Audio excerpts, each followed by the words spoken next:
경애하는 최고 영도자 김용민 동지께서는 자신의 살을 떼어준다는 마음, 곧 자애로운 어버이의 풍모를 과시하시며 착한 보쌈 판매를 허락하시었다. 최고의 삼겹살을 골라 갓 가마솥에서 쪄올린 보쌈은 진공 상태에서 깨끗한 최고의 소금으로 조리한 뒤 숙성과 훈연을 거쳐 저온으로 장시간 가열해 깨끗하게 진공 포장했으니 배달돼 입에 들어가는 순간 인민들마다 가슴이 후련하다고 기쁨에 넘쳐 말하였다. 그러나 민심기만의 왕초들이 갖은 협잡과 사기 행위로 나쁜 소금을 써서 보쌈을 만들지만 착한 보쌈은 해양오염 중금속 염려가 전혀 없는 몽골 소금으로 만드는 바 자랑찬 식감과 영양은 대대로 만세의 칭송을 받게 될 것이다. 전자레인지 돌려서 먹을 수 있는 착한 보쌈.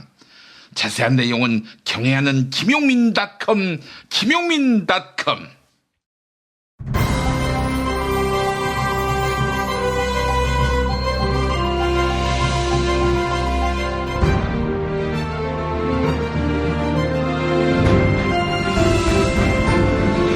2018년 4월 5일 목요일 김용민 브리핑 2부입니다.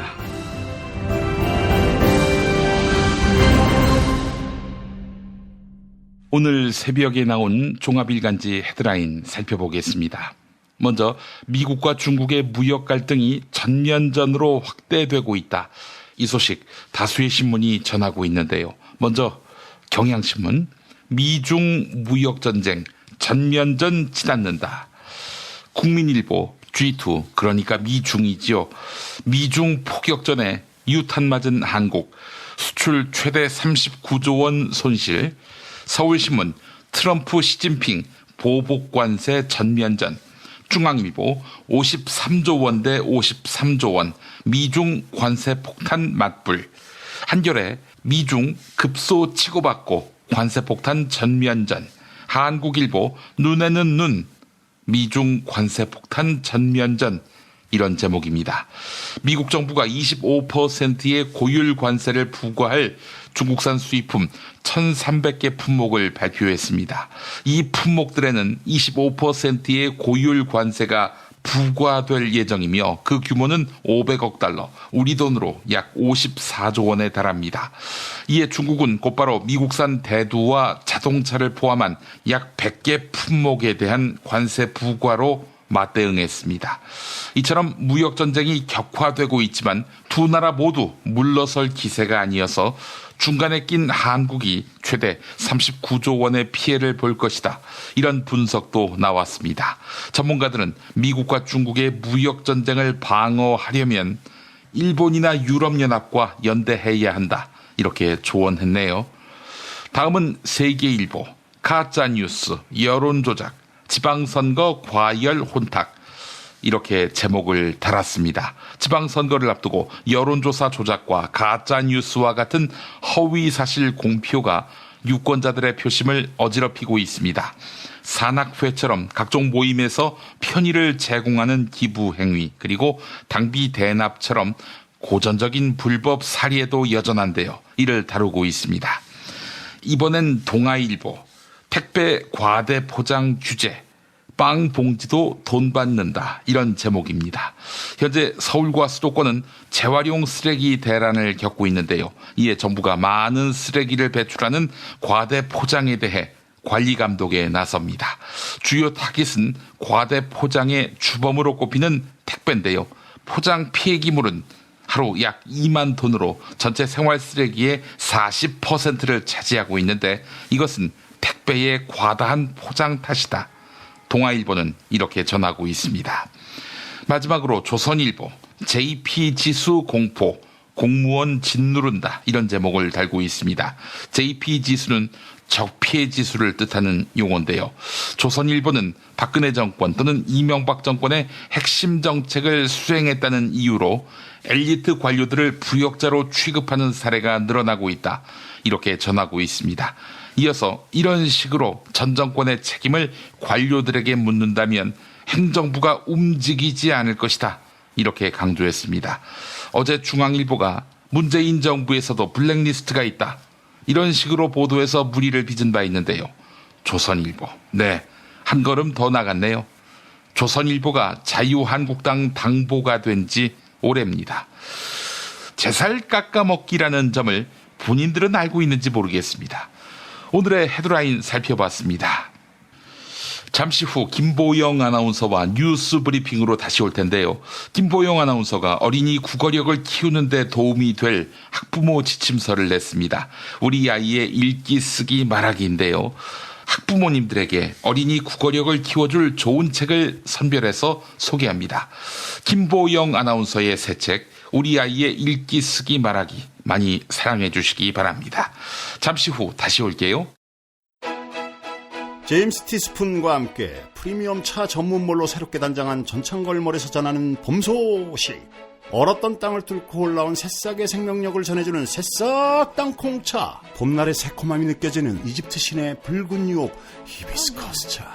부드럽고 따뜻한 봄바람과 같은 중국의 명차 보이차.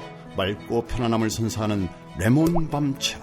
겨울에 무거워진 나의 몸을 가볍게 해주는 레몬마테차까지 즐거운 소식 많은 대한민국의 봄. 새싹 땅콩차와 제임스 티스푼의 크로스오버 티파티에 함께하시죠. 전창걸몰닷컴 전화 070-8635-1288 070-8635-1288. 운전자를 위한 꿀팁 7,000원 운전자 보험 카페. 알고 계세요? 교통사고가 나면 형사합의금, 벌금, 변호사 비용 이거 자동차 보험에서는 보장 못해요. 운전자 상해까지도 책임져드리는 7,000원 운전자 보험 카페.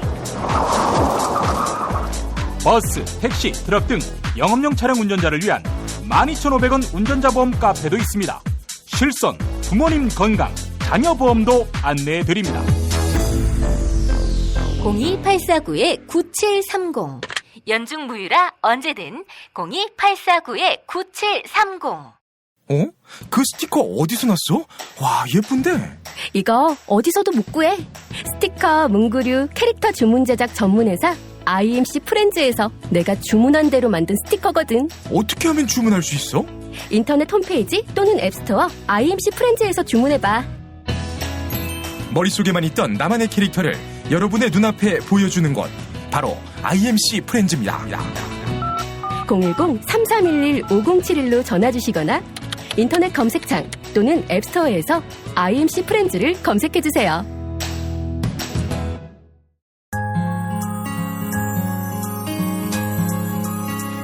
당신의 정직한 뉴스 보자관 김용민과 주파수를 맞춘다. 새로운 아침 특별한 선택 김용민의 뉴스 브리핑. 김용민의 뉴스 브리핑.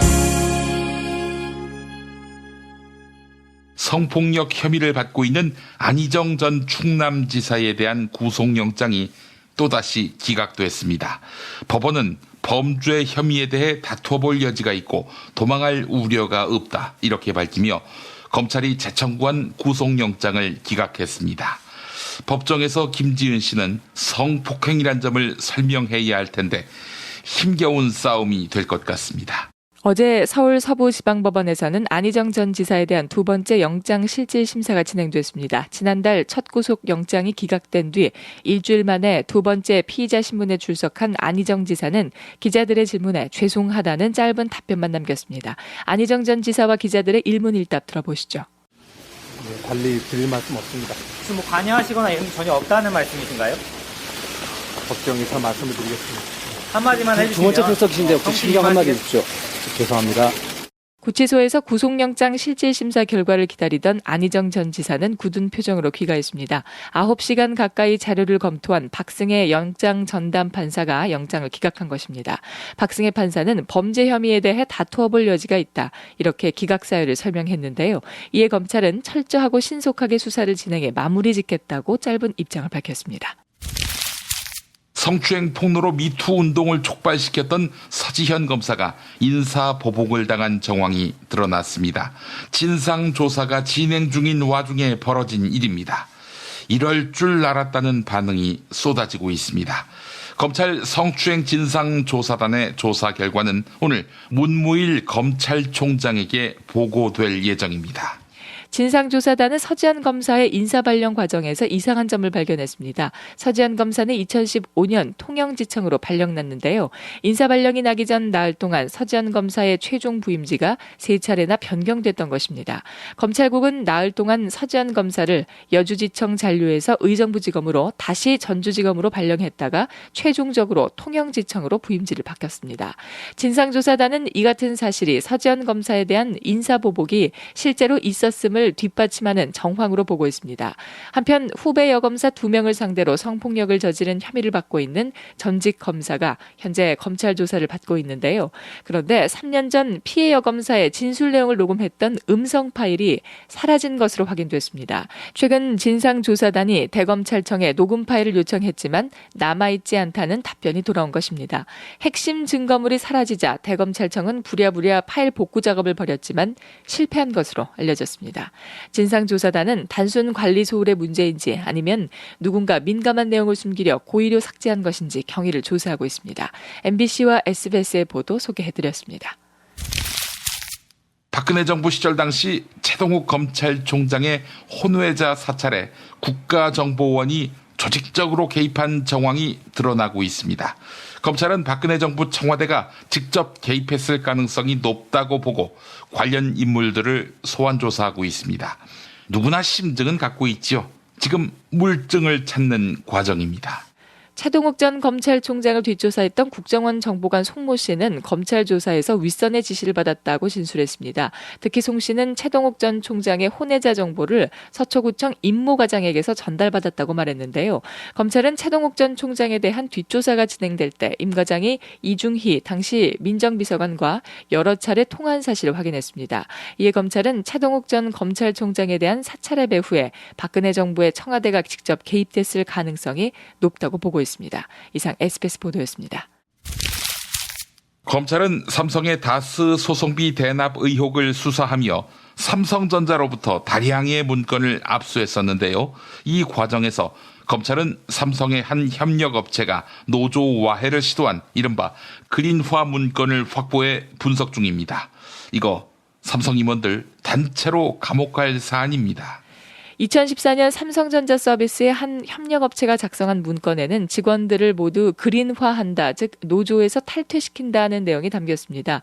또한 진행 중이던 그린화 작업도 상세히 적혀 있었는데요. 이혼과 금전 문제처럼 개인적인 치부를 이용한다는 대목은 불법 사찰을 의심하게 합니다. 또한 다른 협력업체에서도 같은 방식의 그린화가 시도됐다는 주장이 제기됐는데요. 업체 관계자는 원청인 삼성 측에도 그린화 문건이 보고됐을 것이라 주장합니다. 이에 삼성은 협력 사일에 관여하지 않았다며 부인했지만 검찰은 보고를 받고 개입한 것으로 의심하고 있습니다. KBS의 보도 전해드렸습니다. 국민연금공단 기금운용본부는 제일모직과 삼성물산 합병에 찬성하는 과정에서 제일모직의 부동산 가치를 3조 2천억 원으로 평가했는데요. 국민연금이 당시 기업 가치를 얼마나 허술하게 평가했는지에 대한 국민연금 담당자들의 증언이 나왔습니다. 답정너였네요. 답은 정해져 있었고 그걸 너만 몰랐다는 거지요. 국민연금공단 기금운용본부 리서치팀은 제일모직의 부동산 가치를 계산한 방식을 더불어민주당 정춘숙 의원실에 설명했습니다. 당시 국민연금 측은 증권사 보고서 서너 건을 참고했는데요. 용인 땅 가운데 개발이 가능한 땅은 보고서들이 제시한 평균 가격인 평당 200만 원에 개발이 불가능한 임야는 평당 약 70만 원을 적용했습니다. 부동산 가치를 부풀린 증권사 보고서를 검증 없이 인용한 것도 문제지만 임야 가격 산정은 근거조차 제시하지 못했습니다. 이에 대해 리서치팀은 잘된 계산이라고 생각하지 않는다 이렇게 밝히며 주먹구구식 계산이었다는 것을 시인했다고 합니다. SBS 보도였습니다. 강원랜드 채용비리 의혹을 수사하고 있는 검찰이 권성동 자유한국당 의원의 금융거래 내역을 추적하고 있습니다. 검찰은 자금 흐름을 분석한 뒤 조만간 권성동 의원을 소환 조사할 방침입니다. 올 것이 왔군요.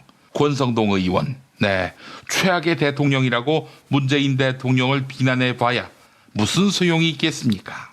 강원 강릉시가 지역구인 권성동 의원은 강원랜드 체육에 영향력을 행사했다는 의혹을 받고 있습니다. 이에 검찰은 권성동 의원과 같은 당 염동열 의원의 국회 사무실을 압수수색하며 강제 수사에 착수했죠. 또한 검찰은 권성동 의원의 계좌를 추적하기 위해 법원으로부터 관련 영장을 발부받았습니다. 청탁 대가로 오간 자금이 있는지 확인하기 위해서인데요. 검찰은 우선 오는 토요일 염동열 의원을 직권남용 혐의 피의자 신분으로 불러 조사한 뒤 조만간 권성동 의원을 소환할 방침입니다. 바른미래당 안철수 인재영입위원장이 6월 지방선거 서울시장 출마를 선언했습니다. 2011년 서울시장 보궐선거 이후 7년 만입니다. 안철수 인재영입위원장은 혁신하는 서울의 모습을 시민들에게 제시하겠다고 밝혔는데요. 서울시 의회에서 있었던 출마 선언식 들어보시죠. 7년 전 가을 저 안철수에게서 희망을 찾고 싶어 하셨던 그 서울 시민의 열망에도 답하지 못했던 기억 또한 지금도 생생합니다. 그 죄송스러운 마음까지 되새기고 사과드립니다. 그리고 다시 시작하겠습니다.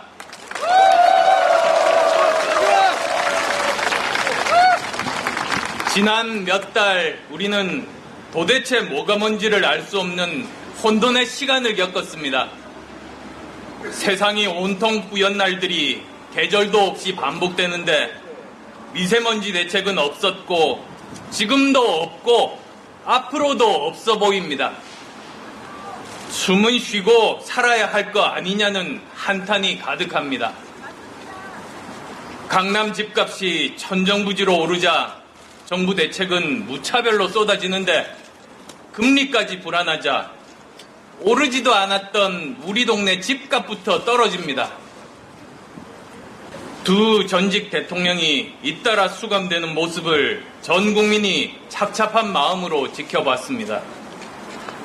미래를 외치던 정치인이 감춰진 모습 드러나 추락하는 것도 지켜봤습니다. 안철수 위원장의 출마로 이번 서울시장 선거는 더불어민주당 대 자유한국당 대 바른미래당 이렇게 3자 대결로 치러지게 됐는데요. 자유한국당과 바른미래당의 선거연대 또는 보수후보 단일화 여부가 서울시장 선거 최대 변수가 될 것으로 보입니다. 어제 안철수 위원장은 야권연대는 없다고 강조했는데요. 하지만 유승민 바른미래당 공동대표는 자유한국당과 부분적인 선거연대를 추진할 수 있다며 서울시장 선거를 지목한 바 있습니다. 임종석 대통령 비서실장이 개헌안 처리를 위한 국민투표법 개정을 국회에 요구했습니다. 임종석 비서실장은 국민투표법을 바로잡지 않는다면 국회의 직무유기라는 비판에서 자유로울 수 없다. 이렇게 강조했습니다. 2014년 헌법재판소는 국민투표법에 대해 헌법 불합치 결정을 내렸습니다. 국내 거주 주소를 신고하지 않은 재외 국민이 투표 대상에 포함되어 있지 않다는 겁니다. 또한 국회에 2015년 말까지 이 조항을 개정하라고 요구했는데요. 하지만 국회는 그동안 국민투표를 실시해야 할 일이 없었다는 이유로 적극적으로 나서지 않았습니다. 이 법이 고쳐지지 않으면 국회에서 개헌안이 의결되더라도 투표인 명부를 만들 수 없어 국민투표를 실시할 수 없습니다.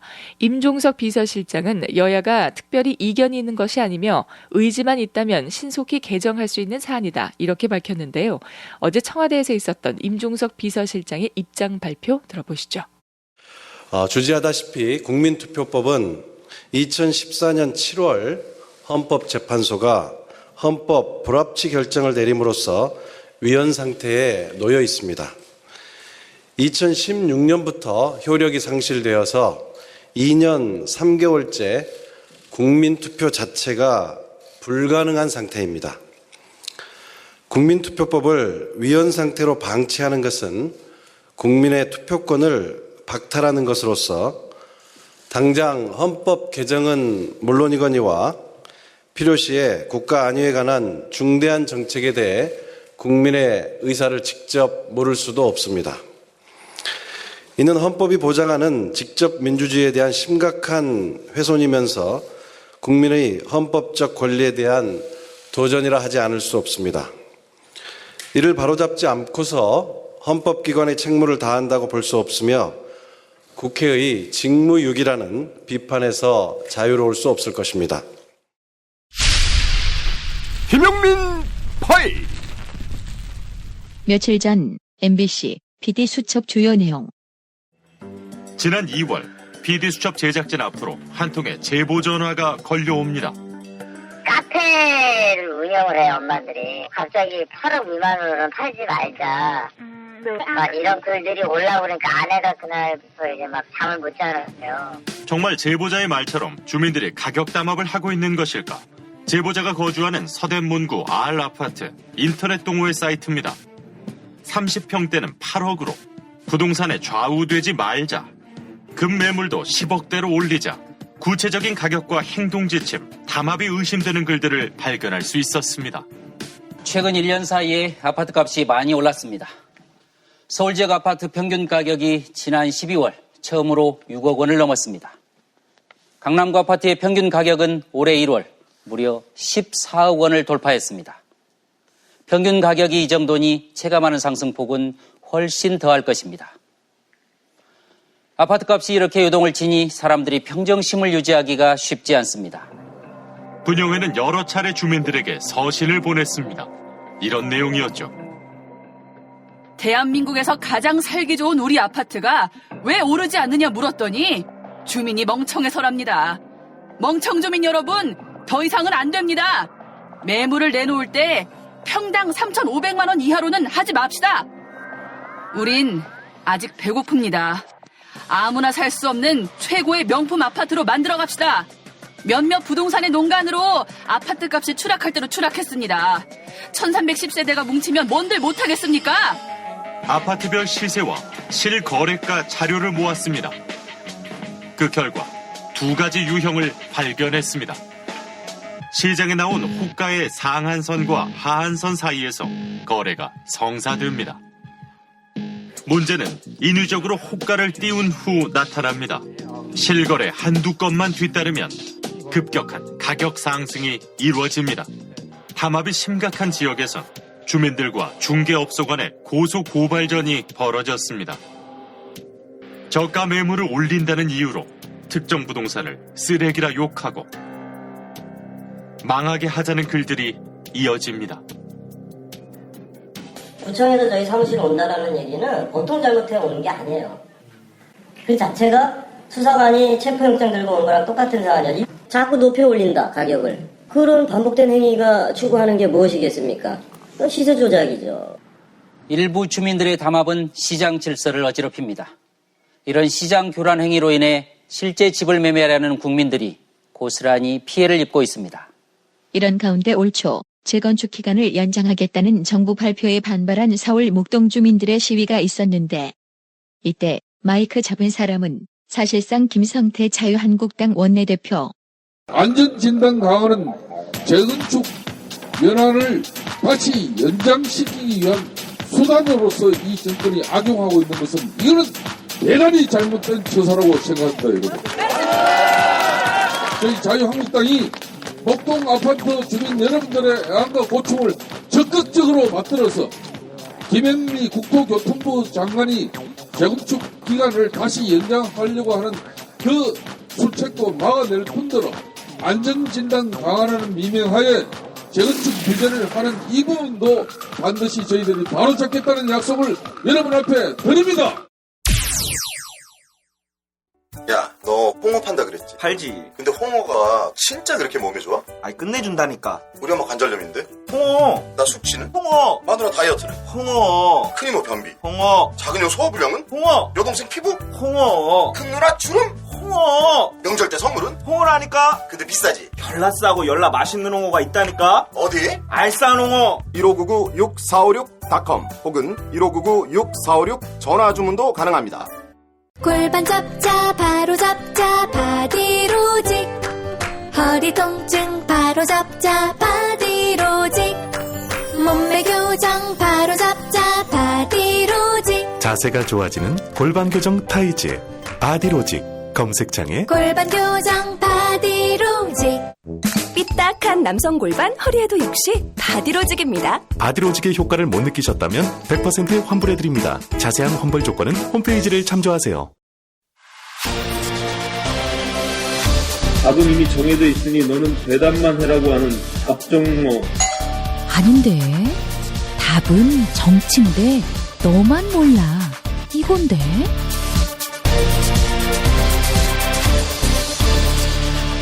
국민보좌관 김성회의 답, 정, 너.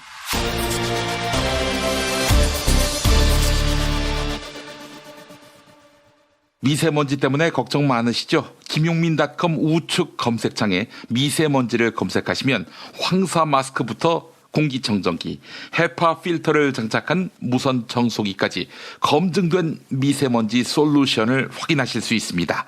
구매하고 후회하지 않으실 제품만 올리고 있는데요. 김용민닷컴 찾아주시기 바랍니다. 답정너로 이어갑니다. 더불어민주당 손예원 의원실 김성회 보좌관 만나겠습니다. 김 보좌관님. 네, 안녕하세요. 예, 안철수 바른미래당 인재영입위원장이 서울시장 출마 선언을 했네요. 네, 그렇습니다. 선거철이 돼서 출마를 여러 차례 고심하고 출마하겠다고 했다가 이야기가 또 접했다가 4월 1일에 출마를 할 것을 공지를 했고 그 날짜를 맞춰서 4월 4일 드디어 출마 선언을 했죠. 예. 내용은 다 아시다시피 서울시를 바꾸겠다 이런 것이고 지난번에 말씀드렸던 대로 언론들은 아름다운 양보론을 중심으로 해서 이야기들 좀 풀어가는 중이고요. 어떻게 해서든 강대강의 구도가 됐으면 하는 바람을 가지고 접근을 하고 있는데 아직 여론조사 결과가 나온 것은 없으니까 이제 박원순, 안철수, 김문수 이렇게 세 후보로 한번 돌려보면 좋지 않겠나 싶은 생각을 일단 하고 있고요. 조만간에 결과가 나오겠죠. 보면서 제가 또 지지도에 대한 말씀을 드릴 수 있을 것 같고 일단 나오기 전이니까 예언을 먼저 하나 좀 하면 당장의 여론조사에서 김문수 후보가 앞설지 안철수 후보가 앞설지는 알 수 없지만 저는 결국에 가서는 김문수 후보가 만만치 않을 것이다라는 말씀을 좀 먼저 드리겠습니다. 예, 알겠습니다. 근데 보수 진영에서는 안철수 후보가 서울시장 출마한 것에 높은 점수를 주더라고요. 그건 사실 당선될 가능성도 높지 않고 또 어찌 보면은 정치적 미래가 불확실해질 수 있기 때문에 안철수 전 대표가 상당히 용기를 낸 것이다라고 평가를 하더라고요. 네, 정치적으로는 필요한 제스처였다고 보여지고요. 어쨌거나 정치는 현실에서 물러나 있으면 잊혀지기 마련이니까요. 그리고 최근에 말씀하신 대로 이제 인재영입위원회 위원장을 맡았는데 인재영입이라는 성적이 좀 처참한 상황 아닙니까? 예. 5.18에 북한군이 들어왔다고 했던가요? 폭도라고 했던가요? 장성민 전 의원을 필두로 해서 국민들이 누가 들어도 그렇게 크게 공감되지 않는 사람을 중심으로 인재 영입이 되고 있었기 때문에 본인의 탈출구도 필요했다고 보여지고요. 예. 그런 상태였기 때문에 이번에 한번 승부수를 띄우지 않을 수 없는 상황이었다라는 판단입니다. 어차피 대선까지는 꽤나 많은 시간이 남아있죠. 그 시간 동안 그렇다고 본인이 저버린 노원구에 다시 출마할 수 없는 노릇이고 그런 입장에서는 서울시장이 개중에 옳은 판단이었다 생각이 들고요. 예, 이제 앞으로 어떤 비전을 가지고 서울시를 만들려고 하는지 워낙에 대선 주자로서 어떤 비전으로 대한민국을 건설을 하려고 하는지를 보여줬던 사람이기 때문에 서울시에 대한 비전 잘 다듬어서 유권자들에게 판단받을 수 있지 않을까라는 생각도 해봤습니다. 자, 그런데 말이죠. 안철수 전 대표와 관련해서 언론들의 보도 태도를 보면 이 사람이 이 자리에 적합한 사람인가, 공직에 대한 그 소명감 또 자질이 있는지 이런 것들은 잘 따지지 않아요. 안철수의 출마 이 자체에만 포커싱을 하고 있다는 생각이 들거든요. 그래서 갑자기 이분이 출마설이 나돔과 동시에 선파전이 된다느니 서울시장 선거 국면에 중대 변수가 발생했다느니 이러면서 자꾸 의미 부여하는 언론들의 행태. 이게 정말 참 가관이거든요. 예, 제가 오늘 그렇지 않아도 이러저러한 일 때문에 안철수 대표가 주요 주조로 있는 안랩의 주가 변동 사항을 좀 한번 쭉 살펴봤는데요. 예. 2011년 7월까지만 하더라도 안랩 주가가 19,650원에 불과했었는데 그때 이제 청춘 콘서트 등이 벌어지고 그러고 나서 안철수 사장이 시장 후보로 급등하게 되죠. 그러면서 박원순 시장과 만나서 9월 6일에 후보 단일화를 이루는 과정을 보여주는데요. 그때 주가가 47,900원으로 올랐다가 그 다음에 1월에는 거의 대권 주자로 갈 것처럼 돼서 주가가 무려 159,900원으로 8개월 전에 비해서 8배가 오른 기염을 토합니다. 이런 과정들을 거쳐서 또 이제 대선 후보로 나오게 되면서 주가가 계속 오르고 후보를 사퇴하니까 또 다시 4만 원대로 떨어졌다가 미국을 유학을 가니까 41,950원으로 했다가 다시 노원병에 출마 선언을 하면서 86,000원. 그러다가 국민의당 경선을 통해서 대권 후보로 결정되는 과정에서 14만 7천원까지 올랐다가 대선에서 3등 했던 5월 10일에 주가가 다시 5만 7,800원으로 떨어지고 약보합세를 유지하던 주가가 이번에 서울시장 출마를 선언하던 즈음으로 해서 3월 29일이었죠. 경향신문에서 뭐 오버 아닌 오버가 나올 정도로 이제 서울시장 출마 한 해 만에 말이 있었을 때 84,900원으로 다시 반등하는 상황을 연출합니다. 근데 이 주식이라는 것은 사실은 자본의 욕망의 총합 중에 하나 아닙니까? 흐름을 보여주는 건데 돈의 흐름을 이 돈이라는 것이 가장 정확하게 보고 흘러가는 거죠. 근데 이것이 기초를 삼고 있는 것이 언론인데 예, 안철수 대표가 갖고 있는 것보다 항상 과대평가되어 왔기 때문에 개미들의 마음이 움직이고 안랩이라는 비교적 탄탄하고 우수한 회사가 본인의 가치로 평가를 받지를 못하고 안철수라는 개인에게 휘둘려서 19,650원에서 15만 9천원으로 올라갔다가 또 4만 원으로 떨어졌다 출마만 하면 또 8만 6천 원에서 5만 7천 원에서 또 8만 5천 원 왔다 갔다 하는 과정. 이 자체가 저는 극명하게 언론이 안철수라는 사람을 어떻게 다루고 있는지를 보여준다고 볼 수 있는 중요한 증거라고 생각이 됩니다. 언론계에 그 안철수 팬들이 많은 모양인가 봐요? 지금은 이제 중도의 입장에서 얘기를 하고 있지만 사실 처음 나왔을 때는 좀 스탠스가 다르죠. 지금은 극중주의라고 해서 자유한국당과 민주당 사이에서 둘 다 지지하기 어려운 사람들을 잡겠다라는 그런 스탠스고요. 그런데 예전에는 기존의 정치권의 혐오를 가진 사람들에 대해서 혹은 새로운 정치를 보여주겠다라는 스탠스를 가졌던 겁니다. 그래서 새정치 민주연합이라는 괴이한 이름의 정당을 우리가 만들 수밖에 없었던 이유가 새정치라는 컨셉 자체를 안철수 의원이 굉장히 강하게 주장했기 때문이었지 않습니까? 예, 예. 그런데 이게 이제 새정치도 아닌 게 2011년부터 시작해서 벌써 7년의 기간이 흘렀어요. 그러는 동안 안철수라는 정치인이 대중들 사이에서 여러 차례 검증을 받고 본인이 갖고 있는 비전, 한편으로는 또 미천이 드러나게 된 것이죠. 그런 과정을 통해서 안철수의 새정치라는 것이 사실 별것이 없었다라는 것이 드러났고 안철수 대표가 이제 그것에 반응해서 내놓은 것이 극중주의라는 것이거든요. 예, 예. 그렇기 때문에 여전히 양쪽 정치를 혐오하는 사람들 사이에서 선호는 있을 수 있습니다만 그것은 이제 여론조사를 통해서 보여질 때 나타나는 것이지만 실제 선거 국면에 가면 큰 힘으로 발휘가 안 되는 것이죠. 그래서 지난번 대선 때도 돌이켜보시면 기억하시겠지만 한때는 문재인 후보하고 각축을 벌인다. 오차 범위 내에 접전을 하고 있다라는 언론 기사가 엄청나게 뜨고 거기에 따라 주가도 뭐 요동을 쳤었는데요. 결론은 어떻습니까? 수없는 막말과 여러 가지 파문을 일으켰던 홍준표 대표에게조차 이기지 못한 때 3등으로 2017년 대선을 마무리하지 않았습니까? 예, 예.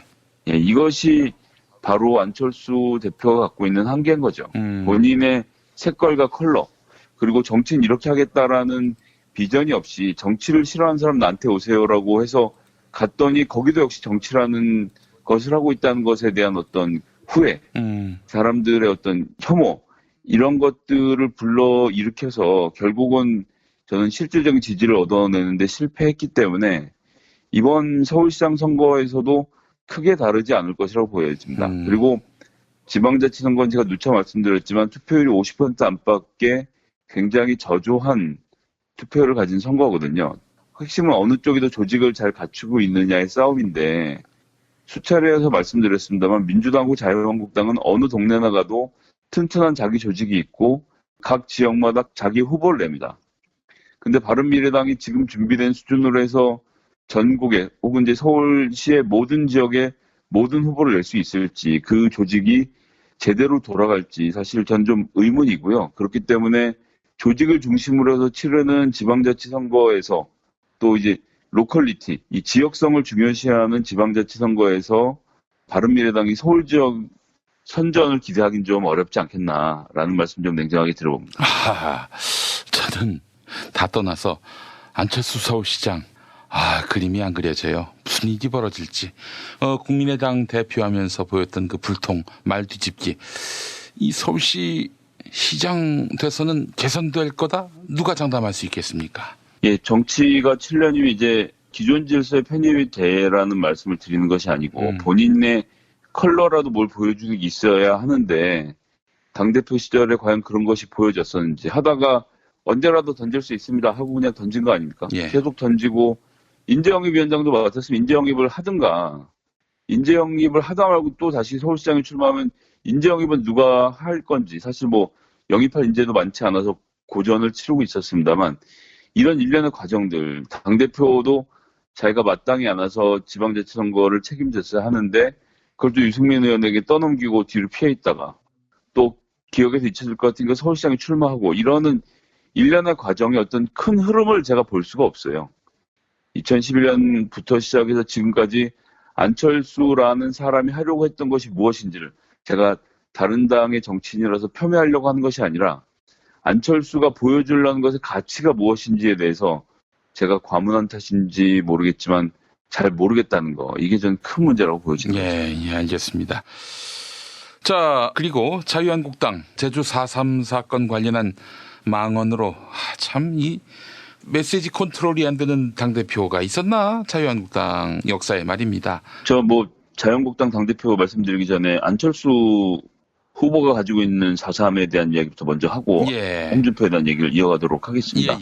그저께 페이스북에 4.3 관련돼서 글을 썼죠. 일단 시작은 제주 4.3 사건이라고 명칭을 정했습니다. 이건 뭐냐면 아직 모르겠다는 겁니다. 이것이 항쟁인지 아니면 4.3 사태인지에 대해서 모르겠으니까 4월 3일에 일어난 사건 해서 제주 4.3 사건 70주년 추념일이다라고 4.3에 대해서 정의하고 있다는 것. 이것이 일단 기본 키워드라고 생각이 되고요. 이 뉴스가 안 났네요?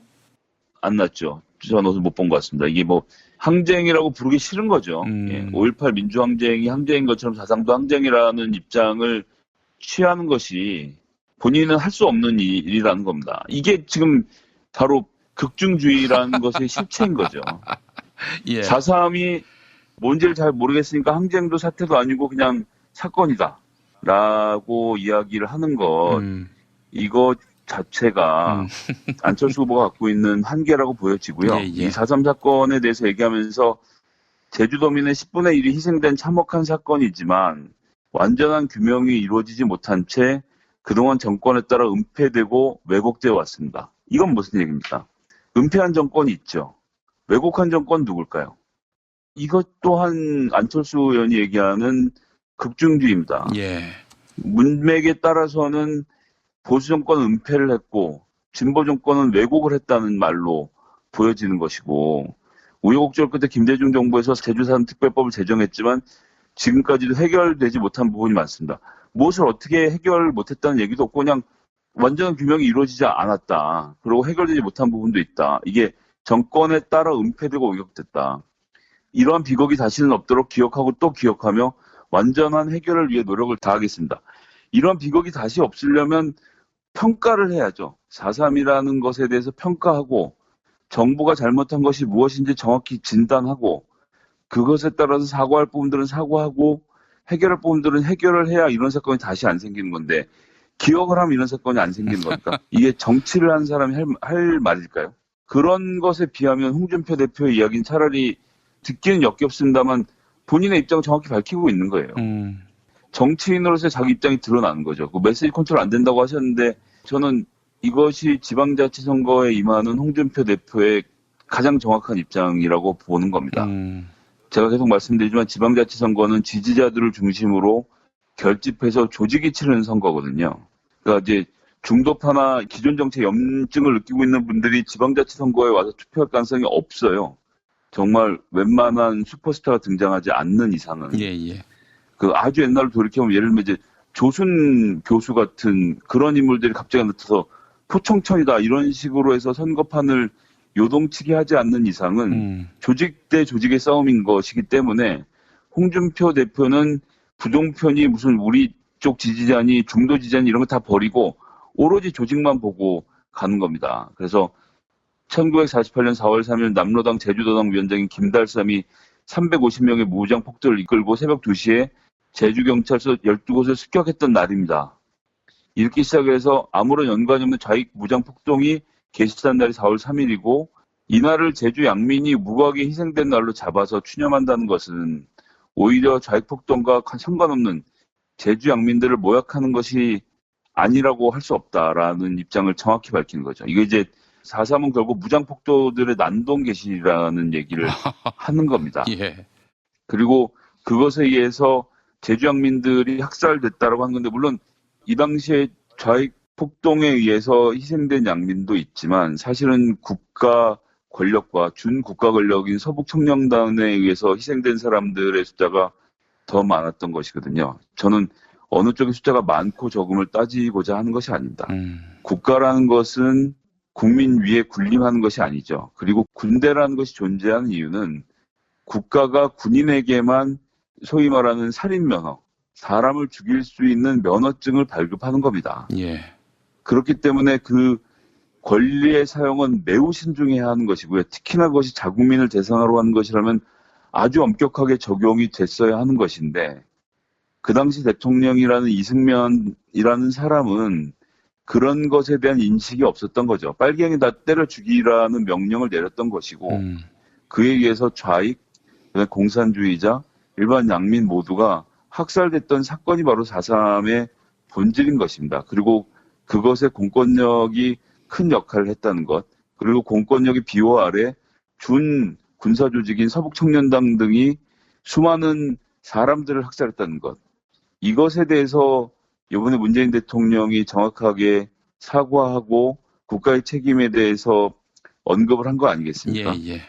그렇게 정부가 피해가선 안 되는 일인 건데 홍준표 대표는 4.3 사건을 재조명해서 특별법을 개정해야 된다는 입장을 갖고 있는 건데요.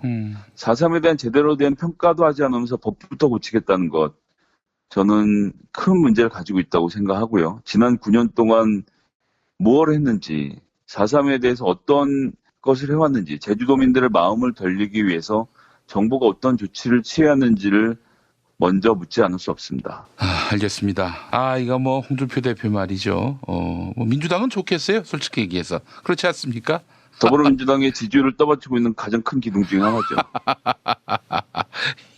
그거를 누구보다도 자유한국당원들이 잘 알더라고요. 그런가요? 그래서 뭐 이번 지방선거는 폭망을 해서 차라리 보수 재편에 계기로 삼자 이런 얘기를 하는 분도 있더라고요. 저도 뭐 바라는 바입니다. 현 자유한국당, 특히나 박근혜가 직접 공천을 주고 조직해놓은 이 친박 조직하고는 정당 대 정당으로서의 정책을 논하기가 사실 굉장히 곤란하고 괴롭습니다. 근데 앞으로 2년을 더 함께 해야 된다는 사실 자체가 좀 재앙이긴 한데요. 어쨌든 저는 이 마음과 이 기조를 잘 유지해서 다음번 총선에서는 뭐 더불어민주당이 꼭 다 당선돼야 된다는 말씀 드리는 게 아닙니다. 좀 제대로 된 보수가 등장해서 정책적으로 연대할 것들 연대하고 협의할 것들 협의하고 반대할 것들 반대하면서 모든 나라가 하고 있는 정당 정치를 우리나라도 좀 해볼 기회를 가졌으면 좋겠다라는 그런 바람을 갖고 있습니다. 예, 알겠습니다. 자, 김성회 보좌관님 오늘 말씀 잘 들었습니다. 네, 감사합니다.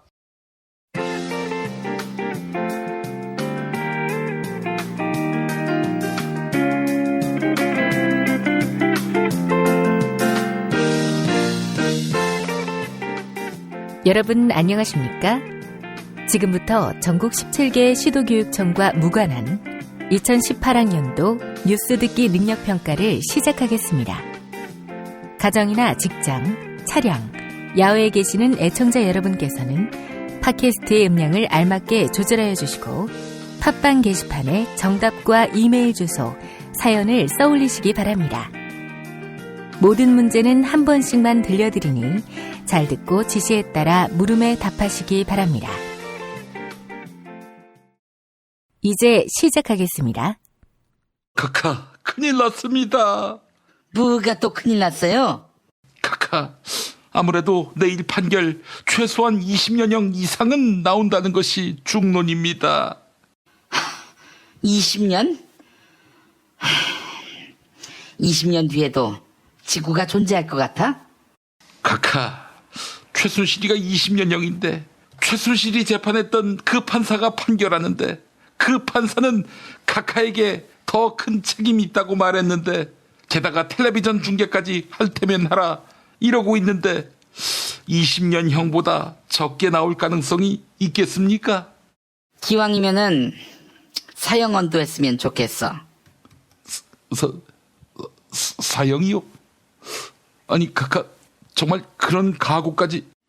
그래야 국민의 분노가 치솟고 문재인이 지지율 떨어지고 지방선거 재보선 다 패하고 한국당이 일당 지위를 회복하고 그렇게 되면 나의 사면 일정이 앞당겨지지 않겠어? 카카 그건 카카 생각이지요. 첫 단계부터 보자고요. 국민의 분노가 치솟는다고 하셨는데 국민의 분노가 치솟을까요? 도리어 방앗간 매출이 치솟지 않을까? 너도 나도 떡을 돌리게 될 테니까. 야, TV 중계를 원하지 않는다고 했는데 중계하는 거 그거 인권 침해 아니야? 좌파들이 잘 쓰는 말로. 뭐 각하께서 법정에 출석하신다면야 정말 코딱지만큼 공감할 수 있겠지요. 그런데 각하 안 나가신다고 했지 않습니까? 그래도 내 범죄를 줄줄이 세상에 다 까발릴 텐데 텔레비전 중계로. 뭐 누가 각하한테 그 범죄를 저지르라고 강요했습니까? 각하가 죄를 짓지 않았다면 구속될 일도 재판받을 일도 재판 생중계 때문에 망신당할 일도 없을 겁니다. 뭐? 그니까 중계해도 된다는 말이야? 인권 침해인데?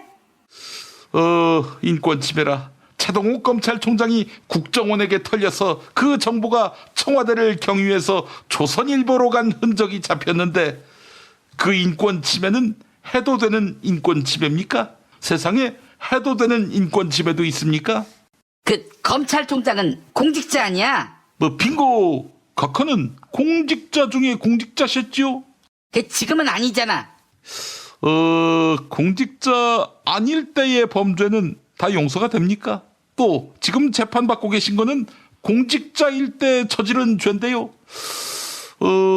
이 죄는 공직자가 아니게 되면 다 용서받게 되는 모양이군요. 억울하겠다 MB. 이 씨발 새끼 계속 말대답이야. 문제 드리겠습니다.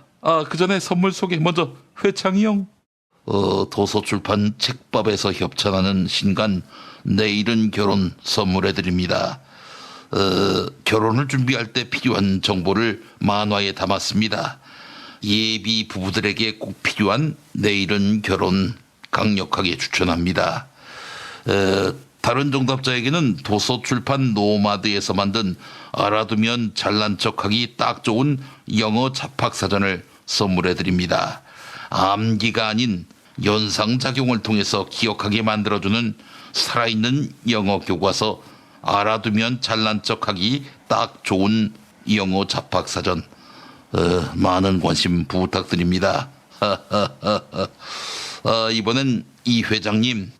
안녕하세요. 또 다른 정답자에게는 애주가들의 핫 아이템 술친굼 한 박스 선물해 드릴 거예요.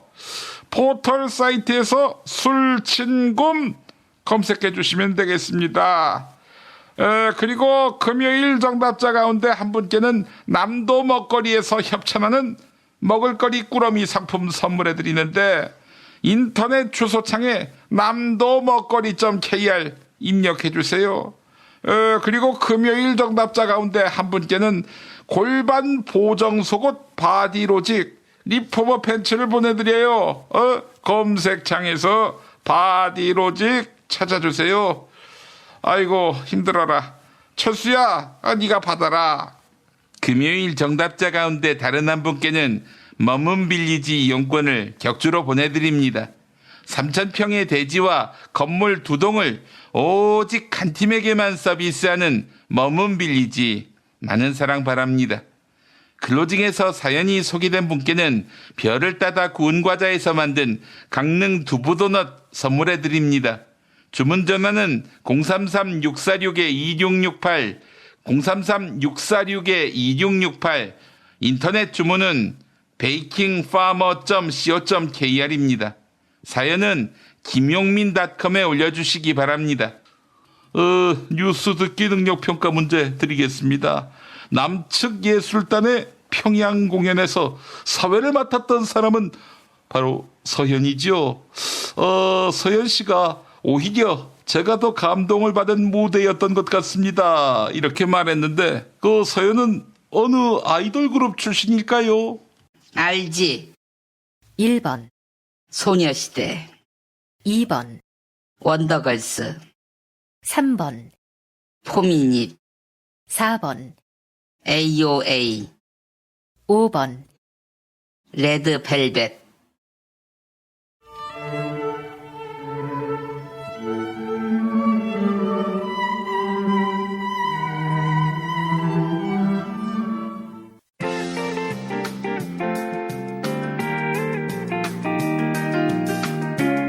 수고하셨습니다. 정답자는 다음 방송일 뉴스 포렌메리가 끝나고 발표합니다. 이상으로 전국 17개 시도교육청과 무관한 2018학년도 뉴스 듣기 능력 평가를 모두 마치겠습니다.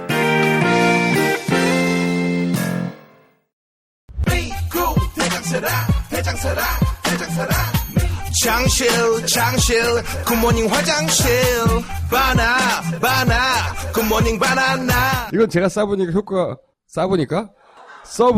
있는 것 같아요. 판촉물이나 단체 선물이 필요할 때 이왕이면 우리 편 회사 네피아를 찾아주세요. 인터넷 검색창에 네피아를 치시거나 032-519-4800으로 전화주시면 친절하게 상담해드립니다. 그런데 상품은 뭔가요? 네피아를 가서 고르세요. 3만 가지가 넘는 물품이 있어요. 오늘 녹음 끝나고 한 잔? 술 끊는다며. 새해가 되면 술 끊겠다는 결심들 많이 하시는데요. 네. 쓸데없는 짓 하지 마시고요. 네, 술친굼이 있잖아요. 네이버에 술친굼을 검색하세요. 멀쩡합니다. 진짜. 노력한 만큼 내어주는 자연. 그 자연의 마음을 알기에 정성농장 홍삼. 검색창에서 정성농장 홍삼을 검색해주세요. 010-9754-6972 다이어트를 위한 꿀팁. 동결건조 채소와 곡물, 단백질, 그리고 효소와 비타민, 미네랄로 만든 다이어트 전용 그린 스무디로 하루 한두 끼만 바꿔 드세요. 비타샵에서 만나요.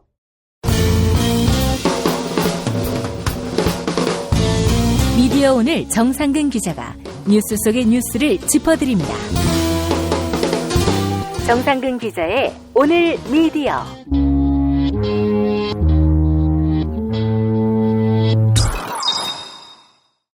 미디어 오늘 정상근 기자 만나겠습니다. 정 기자님. 네, 안녕하십니까. 네, 오늘 어떤 이야기 해볼까요? 네, 일단 어제 말씀드린 대로 어제는 이렇게 매일경제 관련돼서 얘기를 했는데 네. 장충기 100일장과 관련돼서 못다 말씀드린 내용을 간단하게 몇 가지만 말씀을 드리겠습니다. 네. 김기웅 한국경제사장이 걸렸어요. 이 양반이 장충기한테 최신 스마트폰을 선물 받은 모양인데 문자를 이렇게 보냈습니다. 장 사장님, 한국경제 김기웅입니다. 갤식스폰 보내주셔서 고맙습니다. 일전에 공연 티켓도 보내주셨는데 감사 인사도 못 전했네요. 늘 신세지고 삽니다. 삼성 갤식스로 또 한 번 지구를 흔들었으면 좋겠네요. 고맙습니다. 건강 챙기시고요. 막 이렇게 보냈고요. 늘 신세를 진다더니 사과도 받은 모양이에요. 사장님 잘 지내시죠? 보내주신 사과는 정말 달고 맛있었습니다. 아침 대신 사과 반쪽을 먹는 제게 최상의 식사를 하게 해주셨습니다. 네, 뭐 이렇게 문자를 보내기도 했습니다. 예.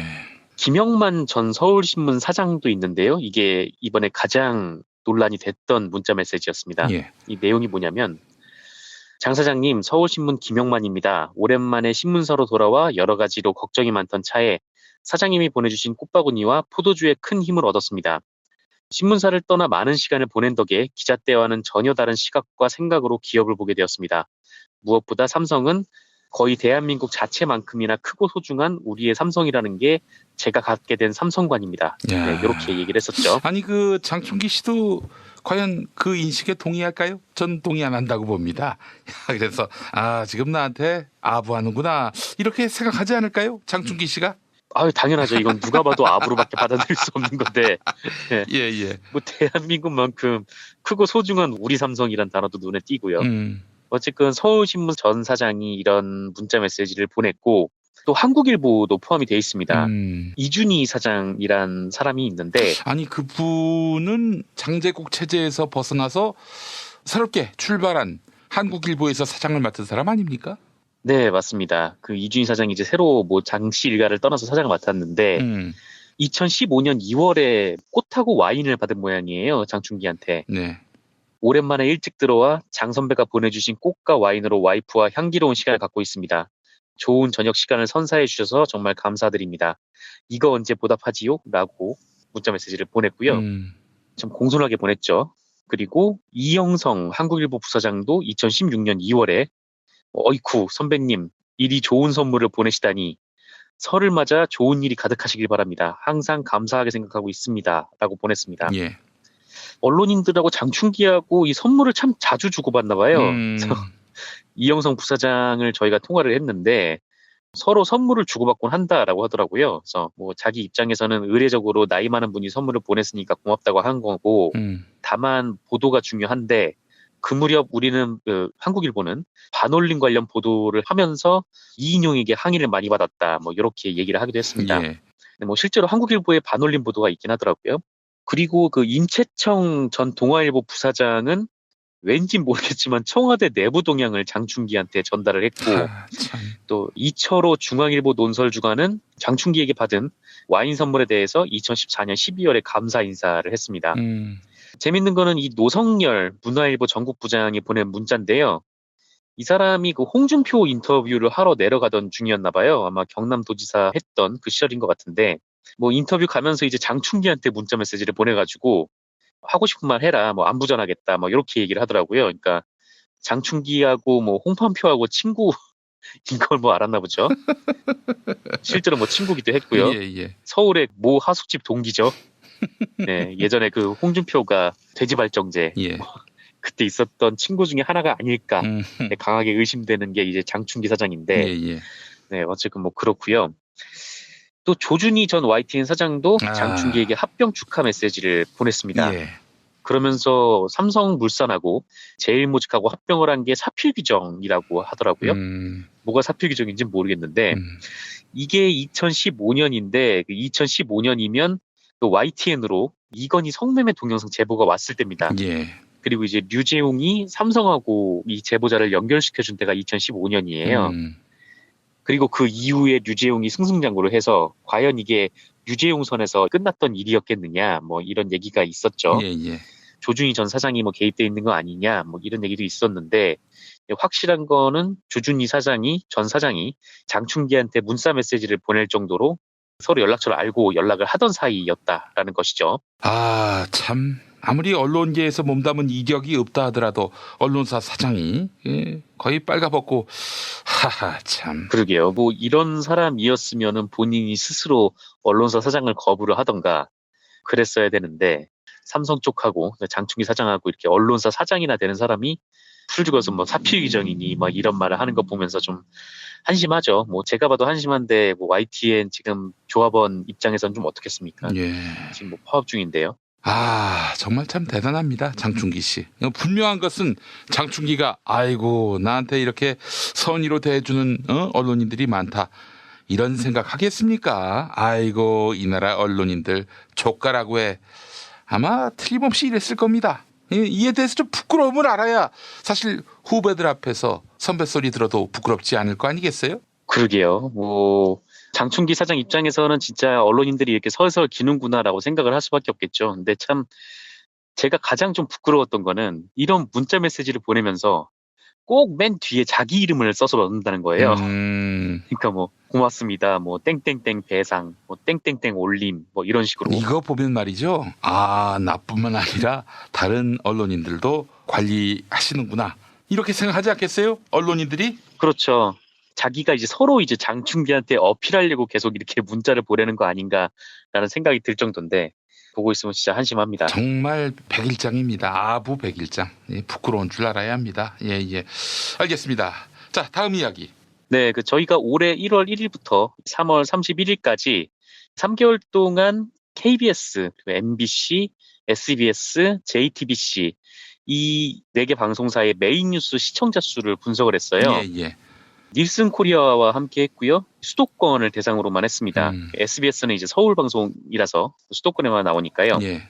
그리고 이제 요새 TV를 보는 사람들이 사실 많이 없기 때문에 이 시청률보다는 시청자 수 조사를 했어요. 근데 그 결과가 좀 흥미로워서 그거를 좀 말씀을 드리려고 합니다. 예. 일단 뭐 평일 수도권 2049, 그러니까 20세에서 49세까지 이 시청자 수를 분석한 결과 1월에는 JTBC 뉴스룸이 32만 2,500명, 그리고 KBS 뉴스9가 26만 7,500여 명, 그리고 SBS 8시 뉴스가 24만 8,900명, 그다음에 MBC 뉴스데스크가 12만 4,200명 규모였습니다. 그러니까 JTBC가 좀 많죠. 그다음에 뭐 KBS, SBS, MBC 순이었는데 MBC는 JTBC의 약 3분의 1 정도? 그 정도 되는 것 같아요. 예. 재밌는 거는 이 지상파 3사가 모두 금요일에 시청자 수가 좀 증가를 했는데, 왜냐면은 JTBC의 손석희 사장이 진행을 하지 않기 때문으로 보입니다. 예. JTBC는 이제 금토일에 시청자 수가 하락하는 모습을 좀 보였고요. 근데 2월에 요게 역전이 좀 일어나요. SBS 8시 뉴스가 33만 9,500명, 그리고 KBS 뉴스9이 28만 1,700명, JTBC 뉴스룸이 22만 7,600명, 그리고 MBC 뉴스데스크가 21만 6,200명이 나왔습니다. 그러니까 SBS가 1위로 올라섰고 KBS는 여전히 2위, 그리고 JTBC가 3위로 떨어지고 MBC 뉴스데스크가 여전히 꼴찌긴 한데 이 네 언론사 중에요. 근데 그 격차가 굉장히 많이 줄었어요. 일단 뭐 다시 한번 정리해 보면은 1월에 3등이었던 SBS가 1월에 1등이었던 JTBC를 제치고 2위로 올라서고 JTBC는 3등이 되고 1월에 꼴등이었던 MBC가 3등 JTBC를 턱밑까지 쫓아왔다. 이런 얘기 아니겠어요? 그렇습니다. 예, 예. 이게 왜 그러냐면은 평창올림픽 영향이 좀 있는 것 같아요. JTBC는 평창올림픽 중계를 안 했죠. 그래서 올림픽을 보시던 시청자분들께서 계속해서 SBS나 KBS, MBC 이런 뉴스로 그냥 전환을 하신 것 같아요. 왜냐면은 이 3월을 보면은 다시 또 역전이 되기 때문입니다. 이 3월 수치를 보면 JTBC가 29만 2,900명으로 1위를 탈환을 하고요. 그다음에 KBS 뉴스9이 28만 7,200명, SBS 8시 뉴스가 23만 8,400명, MBC 뉴스데스크가 13만 4,900명이었습니다. 차이가 있는 건 1월에 비해서 JTBC 뉴스룸이 3만 명 정도가 빠졌어요. 그러니까 한 10% 정도가 줄어들었다라고 보시면 되고, 그다음에 이제 KBS랑 MBC가 좀 올라왔고요. SBS는 조금 떨어지긴 했는데 뭐 이렇게 큰 격차는 아닙니다. 요거를 이제 토탈을 해보면은 1월에서 3월까지 이제 총 시청자 수를 알 수 있는데 주말까지 한번 더 해보면요. 그러면 이제 순위가 역전이 되는 일이 벌어집니다. 지난 92일을 토탈을 하면 SBS는 평균 27만 5,400명, 그다음에 KBS가 26만 400명, JTBC가 24만 8,800명, 그리고 MBC가 17만 8,000명이었어요. 그러니까 1월 기준으로 좀 봤을 때 SBS 그리고 MBC가 높아졌고요. 그다음에 JTBC는 좀 떨어졌고 KBS는 좀 비슷비슷한 그런 것 같은데, 그렇다면 수도권에 거주하는 20세에서 49살까지 젊은 시청자들이 이런 시청 패턴을 나타냈다. 이런 얘기죠? 네, 그렇습니다. 이게 평창올림픽의 영향으로 SBS나 MBC가 많이 상승한 거는 분명히 있는데 결론적으로 1월에서 3월까지 토탈해서 보면은 JTBC의 시청층이 다소 이탈을 한 것으로 볼 수도 있을 것 같아요. 여전히 뭐 종편으로서 굉장히 강력한 힘을 보이고 있고 또 그렇긴 하지만 시청층이 좀 이동을 했고 여기에는 SBS의 삼성보도, 파격적인 삼성보도였죠. 그리고 MBC의 높아진 보도 품질이 영향이 있다고 볼 수도 있을 것 같습니다. 뭐 토탈을 내면은 1월에 비해서 2, 3월이 지날수록 이런 시청자 층수가 SBS나 MBC에 좀 쌓여갔던 거니까요. 그래서 이런 거 보면은 어느 정도 좀 시청층이 왔다 갔다 좀 하고 있다라고 볼 수도 있는 거죠.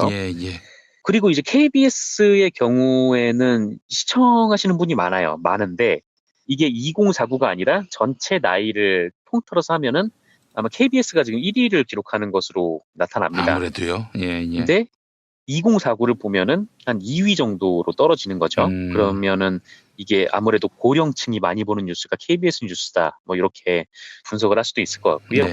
요 패턴을 보면은 지금 공영방송이 MBC는 정상화가 돼서 아직 뭐 부족하지만 계속 진행 중인 거고, SBS도 뭐 삼성 관련된 보도를 계속 쭉 이어나가면서 파격적으로 편성을 해왔죠. 예.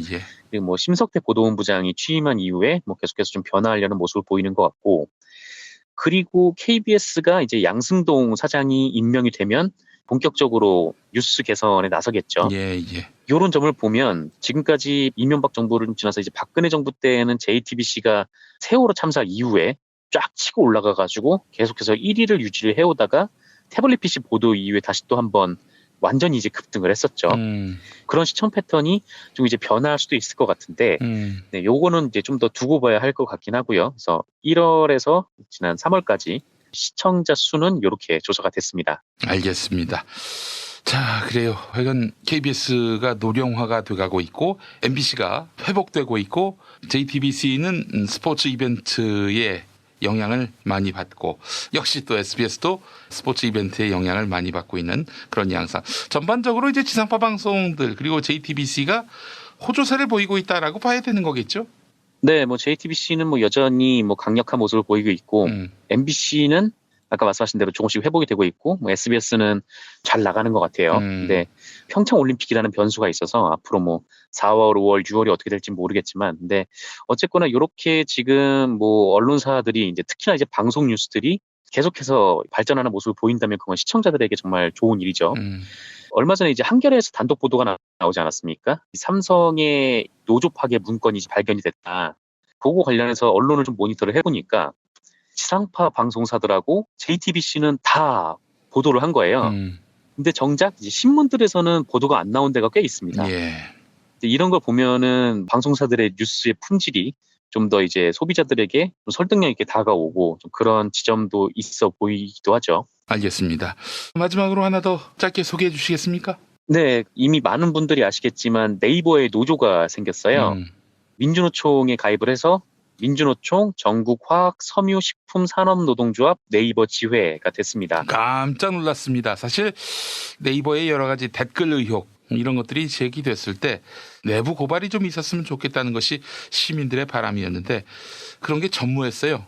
그런데 갑자기 네이버 노조가 출범하고 또 민주노총에 가입된 산별노조에 소속된 노동조합으로 첫 발을 뗐단 말이죠. 그래서 많은 분들이 놀랍다 이런 반응을 보였습니다. 네, 그렇습니다. 뭐 네이버가 예전에는 일종의 뭐 벤처 기업으로서 자유로운 소통 문화 같은 게 있었다라고 하더라고요. 근데 어느 순간 시간이 좀 지나면서 굉장히 좀 수직화되고 이런 모습들이 보였다고 해요. 게다가 이제 IT 노동자들의 특성상 노동조합을 구성하기가 굉장히 어려운 측면들이 있죠. 왜냐면은 네이버 같은 데야 뭐 워낙 큰 회사니까 뭐 인력 변화가 뭐 자주 있는지는 잘 모르겠으나 네이버 자회사나 뭐 계열사 아니면 뭐 작은 IT 업체 같은 경우에는 굉장히 인력 변동이 잦기 때문에 그렇죠. IT 노동자들이 엄청나게 경무에 시달림에도 불구하고 노조를 만들기가 되게 어려웠어요. 사실 뭐 지금 네이버가 노조를 만들었는데 만약에 IT 관련 산별 노조가 있었다고 하면은 그쪽에 가입을 했겠죠. 근데 이거 관련해서 산별이 없으니까 화학, 섬유, 식품 산업 쪽에 네, 산별을 이제 거기서 이제 가입을 한 겁니다. 그래요. 네이버뿐만 아니라 자회사, 뭐 계열사까지 아울러서 노조를 구성한다고 하고 이일 기준으로 노조에 따르면 700명이 가입 신청을 했다고 해요. 그래서 이 노조의 규모도 상당할 것 같은데 아까 말씀하신 대로 지금 많은 시민분들이 뭐 네이버의 기사 배치나 그리고 댓글에 지금 의문을 가지고 계시잖아요. 공정성에 시비가 붙은 것인데 당장 드러난 것만 해도 지난해 네이버 간부가 청탁을 받고 스포츠 기사를 배열한 사실이 드러나기도 했었고요. 최근에는 뭐 기사 배열이 너무 일방적이다, 뭐 댓글 매크로 조작 뭐 이런 의혹도 지금 있는 상황입니다. 그래서 이 네이버 노조가 어떻게 나갈지가 굉장히 좀 주목이 되는 그런 상황이에요. 언론사 같은 경우에는 뭐 노동조합이지만 언론사별로 다 설치가 돼 있는 노동조합의 하부 조직이 있습니다. 그게 뭐냐면은 방송사에는 민실위, 신문사에는 뭐 공보위 이런 조직들이 있는 거죠. 노동조합에는. 이게 언론사 노동조합의 특징인데 단순히 노동 조건뿐만 아니라 보도 공정성도 함께 감시한다는 차원에서 이런 조직을 두고 있는 거예요. 근데 뭐 지금 네이버 노조가 만들어진다고 하고 가입 신청을 받고 있는 상황이기 때문에 뭐 얼마 안 돼가지고 어떤 형태가 될지는 모르겠습니다만 네이버가 사실상 지금 언론의 역할을 수행하고 있는 거 아닙니까? 본인들은 자꾸 언론이 아니라고 하죠. 그러니까 언론이라고 자임을 해버리면 거기에 따르는 이제 책임과 그런 것들이 있으니까 네이버가 이 부분을 계속 외면을 하고 있는 건데, 네이버 노조가 이제 뭐 만들어지면은 뭐 이 안에서 이제 새로운 이제 움직임이 일어날 수도 있죠. 여기 이제 네이버 지회장을 하시는 분이 이제 오세윤 씨라는 분인데, 이분 말씀에 따르면 뉴스 관련 외압 등 부당한 지시가 있을 경우에 노조가 설립되면 담당자도 거부할 수 있게 될 것이라고 생각한다라고 이렇게 얘기를 하더라고요. 그러니까 뉴스를 다루는 그런 조직이다 보니까 아무래도 뭐 내부 사람들도 뉴스 관련 뭐 외압이 있거나 뭐 이런 게 있으면은 노조를 통해서 보호할 수 있는 틀을 만들어 놓고 성격을 규정할 수도 있다라는 의미로 좀 받아들여지거든요. 그래서 이게 뭐 네이버 노조가 잘 되면 IT 노동자들의 노동 조건을 획기적으로 개선할 수 있는 그런 기대감도 있지만 네이버라는 특성상 일종의 언론 기능을 수행하는 데 있어서 사측을 좀 견제할 수 있는 역할도 한번 기대해 봄직하지 않나, 그렇게 생각이 됩니다. 예, 알겠습니다. 자, 그뿐만 아니라 네이버에 제기됐던 의혹들에 대해서도 속 시원하게 규명할 수 있는 그런 노동조합이 될 수 있기를 기대하는 마음 가져봅니다. 일단 기대를 해볼래요? 그렇죠. 일단 뭐 없던 게 만들어지는 거니까요. 네, 기대가 되죠. 예, 알겠습니다. 자, 정상근 기자님 수고하셨습니다. 네, 감사합니다. 앞서 김용민 파일에서도 들으셨겠지만 부동산에 대한 욕망은 제어가 불가능한 모양입니다. 남은 땅이 없어 살 곳이 없다는 철이와 미애의 노래 하늘 따먹기가 생각났습니다. 저기 넓은 하늘을 세상 사람 모두 나누어 가진다면 도대체 어떤 하늘이 가장 비싸고 싼 하늘이 될까? 월세 전세 하늘이 있다면 그런 건 진짜 얼마나 될까? 그래 저 하늘에도 투기하겠지. 빙고입니다. 철이와 미애의 하늘 따먹기 듣겠습니다. 여기 좁은 땅, 이 세상 사람 모두 나눠 가졌으니 이젠 더 이상 남은 땅이 없어. 무엇을 어떻게 나눠 가져갈까? 하늘, 저 하늘 나눠 가지려 애를 쓰겠지. 그렇다면 어떻게 저 하늘 우리끼리 나눠 가져볼까?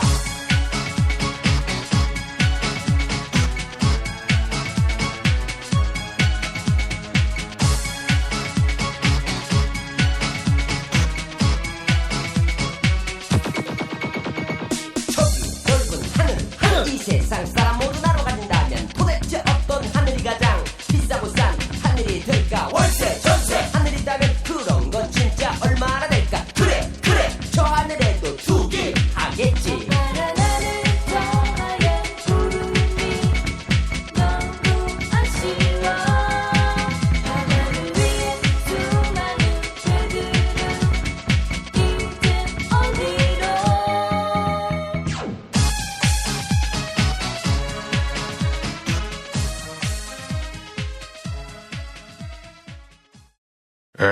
PPL 시간이 돌아왔어요. 홍준표입니다. 이 버스, 트럭, 택시 등 영업용 차량, 이 월 12,640원 영업용 운전자 보험 카페가 있다는 점, 이 알고 계세요? 이건 댄세히 놓을 수가 없죠. 형사합의 3천만 원, 변호사 선임비 500만 원, 벌금 2천만 원 한도로 실비 보장합니다. 이게 다가 아니지. 월 2,240원만 추가하면 면허정지 일당 5만 원, 면허 취소 1,000만 원을 준다고 했어요. 016-360-0689, 02849-9730, 02849-9730. 밤 9시까지 전화하면 되겠어요. 혹시 지방선거 패배하면 100억 주는 뭐 그런 보험 없어요? 예, 재경환입니다. 이 골반 척추 바로잡고 싶으면 바디로직, 이것만 한 게 없어요. 어떤 분 구매 후기를 보면 열흘 정도 입었습니다. 이 다리 전체를 잡아주는 느낌이 좋아요. 전 8시간쯤 걷는 직업이라 힘들었지만 일을 마칠 때면 딱 조이는 느낌이 괜찮아요 라고 하셨습니다. 뭔 고민들이 많이 필요합니까?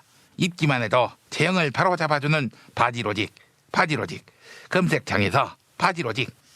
각하, 이 바디로직 입으시고 법정에 가만히 계시면 기분이 좋아집니다.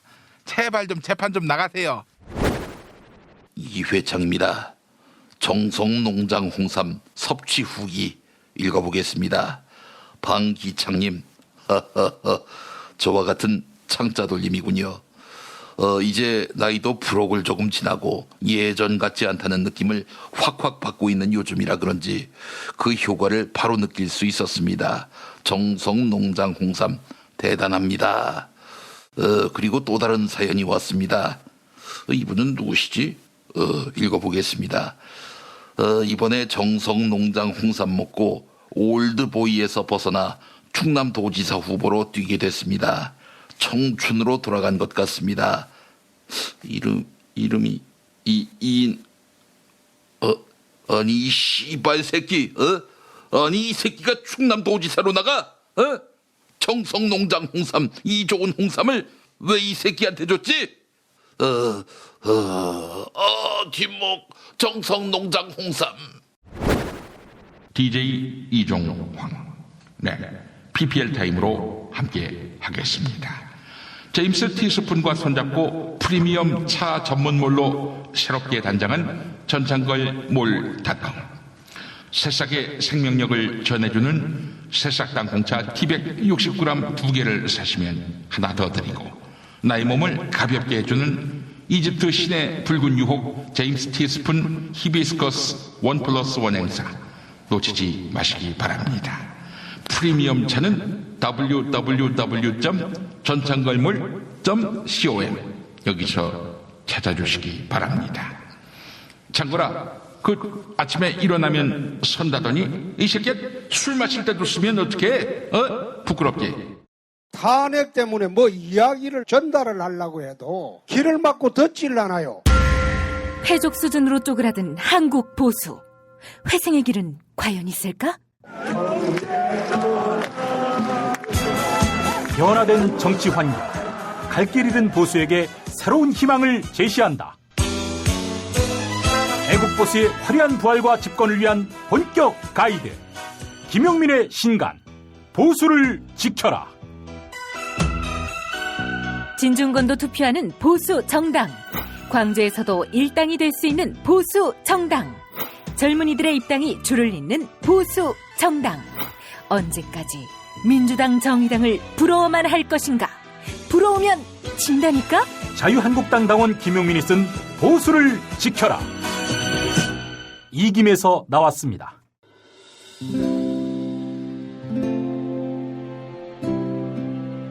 그러니까 목사님은 우리 남북 관계에 있어서도 큰 정기를 마련해 주셨습니다. 늦봄 문익환 목사 탄생 100주년. 민주화와 통일운동을 위해 11년 4개월간 옥고를 마다하지 않은 행동하는 양심. 오늘 우리가 누리고 있는 이 민주주의 또 문익환 목사님 덕분이 아주 큽니다. 그가 24년 동안 살았던 서울 강북구 인수복로 통일의 집이 6월 1일 문익환 통일의 집 박물관으로 거듭납니다. 사람들이 이렇게 항상 북적북적 이렇게 했던 공간이라 아버지한테만 아니라 우리 모두들한테 굉장히 큰 의미가 있는 통일의 역사를 기억하며 통일의 길을 모색하는 문익환 통일의 집 박물관 기념사업 추진위원으로 함께해 주시겠습니까? 이건 단지 어떤 유가족들의 유산이 아니라 우리 시대가 가지고 있는 유산이기 때문에. 자세한 안내는 포털 사이트에서 문익환 통일의 집을 입력해 주세요.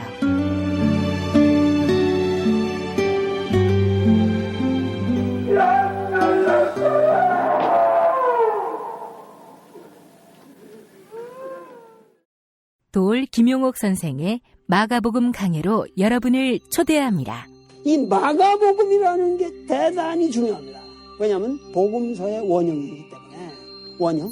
매주 일요일 아침 11시 서울 서대문구 충정로 20 서울 지하철 충정로역 9번 출구 앞에 있는 벙커원에서 돌과 만나세요. 율법을 믿으시겠다고? 신약이 율법의 완성이라고? 얼어빠질 그따위 기독교 내 입 앞에서 제발 입도 뻥끗 터지지 말아요. 그런 소리는. 벙커원 교회 일요일 예배를 겸하는 이 자리. 돌이 진리와 생명이었던 예수를 원형 그대로 복원합니다. 그 십자가를 과감하게 걸머지고 돌아가신 예수를 말하지 아니하고 믿으면 너는 금방 축복받을 일만 남았다. 이게 한국 목사들 99%의 거짓말 설교예요. 도올의 마가복음 설교는 따로 녹화 녹음되지 않으며 현장에서만 만나실 수 있습니다. 도올 선생의 마가복음 설교는 2월 4일부터 진행됩니다. 여러분의 사연을 김용민닷컴을 통해서 받고 있습니다. 자유 게시판에 여러분 많은 글 남겨주시기 바랍니다. 선물도 있습니다. 승원사랑님, 자유당 공천은 가요 무대에 나오실 분들이 무더기로 뮤직뱅크에 나오는 격입니다 라고 하셨는데, 김홍걸 위원장이 했던 말을 인용하신 거네요. 사랑해요 돼지엄마님, 삼성전자에서 개발자로 6년 동안 일했던 사람입니다. 미래전략실에서 추진하는 일에 대한 반감이 있는 글을 내부 게시판에 썼더니 인사과로 호출당했습니다. 노조 파괴 문건의 실체가 드러나니 참 씁쓸합니다. 네, 사랑해요 돼지엄마님, 힘내십시오. 그런 작은 저항이 모여서 세상을 바꿀 동력을 만들어내지 않겠습니까? 2018년 4월 5일 목요일 김용민 브리핑 모두 마치겠습니다. 오늘 저녁 7시 서울시청 8층 다목적 홀에서 공개방송이 있습니다. 여러분의 많은 참여 바랍니다. 감사합니다.